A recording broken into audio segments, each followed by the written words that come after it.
Could have been you. Tax-free. Could have been. Should have been. Would have been. Wasn't really me either. Check this out. All right, so here's the total stock index, VTI, is at we'll just say 279 for simple, we'll say 279. Here was as low on April 8th, it was at 243, so it closed at 243. All right, so we take our trusty calculator, 243, 279 minus 243, that's 36, is up 36 points divided by 243. So it's up 15%. In like 3 weeks, 15% in 3 weeks. All right. So what I did is I actually put $25,000 to work on 414 at now I forgot what it was. We'll just use this at 264. All right. So 264. But now this is all in my Roth because everything's already in my Roth. So at 264 on 414, I dumped $25,000 in there. So 260, $10,000. Now $10,000 divided by $25,000, divided by 264. I bought 94.6 shares. All right, so now those 94.6 shares are worth 278. Well, it looks like 279.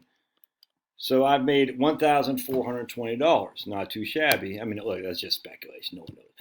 What I'm saying though is everything I have is in a Roth. There's no Roth conversions. But what I'm saying is that if you would have converted here, you would have converted at, you didn't know it was going to be the close, I grant you. But let's just say when it hit the bear market territory, you converted $100,000.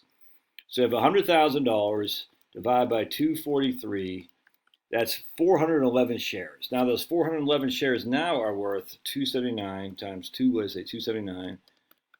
That's $114,000. You're up $15,000 tax-free if you would have converted. But it gets even better, man. This is the nice thing about the markets. The markets are positively biased. They go up more than they go down. And this is where the stocks, the long-term stocks get less risky the longer you hold them. That's where it intuitively kind of makes sense. Stocks go up more than they go down. Progressively, they go up more as a percentage the longer you hold them. Hold them for a day is 55% of the chance of the time you'll go up. Hold them for a year, it's 65% of the chance. Hold them for 3 years, it's 75%, whatever it is. You know what I'm saying? And so the longer you hold them, the more likely they're going to make money from when you first purchased it. That's what drives you up the wall. Just because I've held it for 20 years doesn't mean today I can't go down. But just at the end of the day, I get what they're saying intuitively. Stocks go up more than they go down. So one of the benefits of doing Roth conversions and just being a long-term investor is that we can say, look, I'll never forget the video I was doing in 2020. It was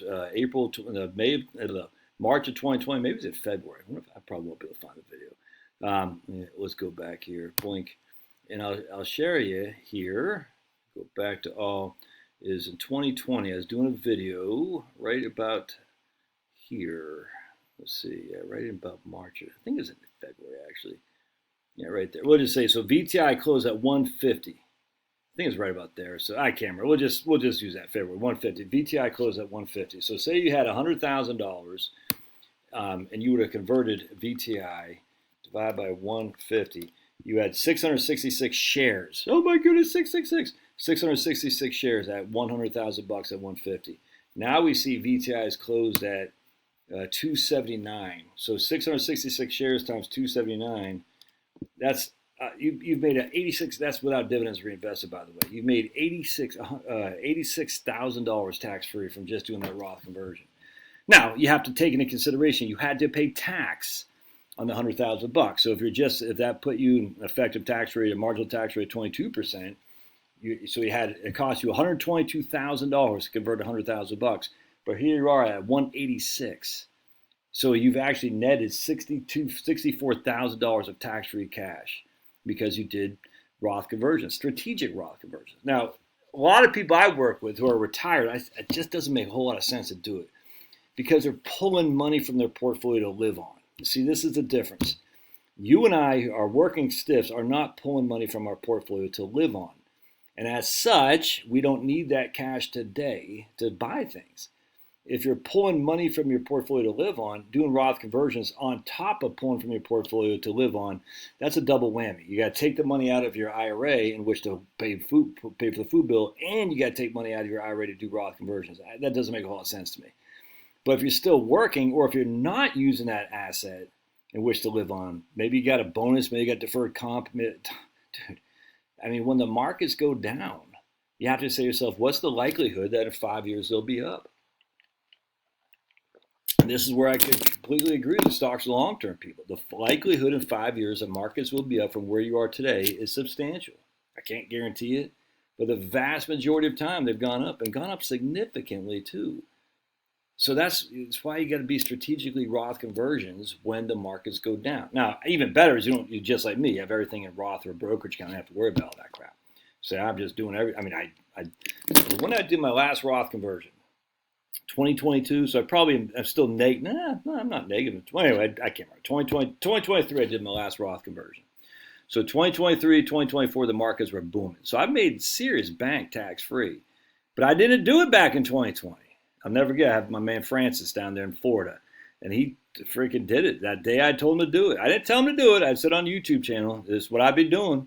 If I had the excess cash, I'd be doing Roth conversions. And he did it. He made bank. Now look, does that mean I'm a freaking savant or whatever the hell it is? No. Nostradamus? No, I'm not. It's just obvious to me. The likelihood the market will be up 5 years from today is so blindingly obvious to me that you'd want to consider Roth conversions. Now you say, but markets are at record highs. They're always at record highs, dude. I mean, look, always. Look, markets at record highs there. Markets at record highs there. Markets at record highs. Record highs. Oh my goodness, not record highs. Record highs. Record highs.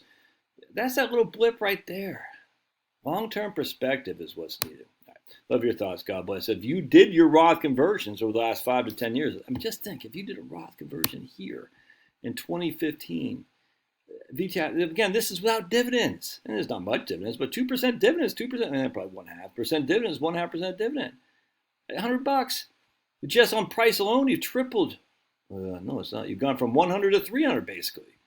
So that's a tripling? Yeah, just on the price alone in 10 years. All right, God bless. Smash. Tell us about your Roth conversion story. We'll see you.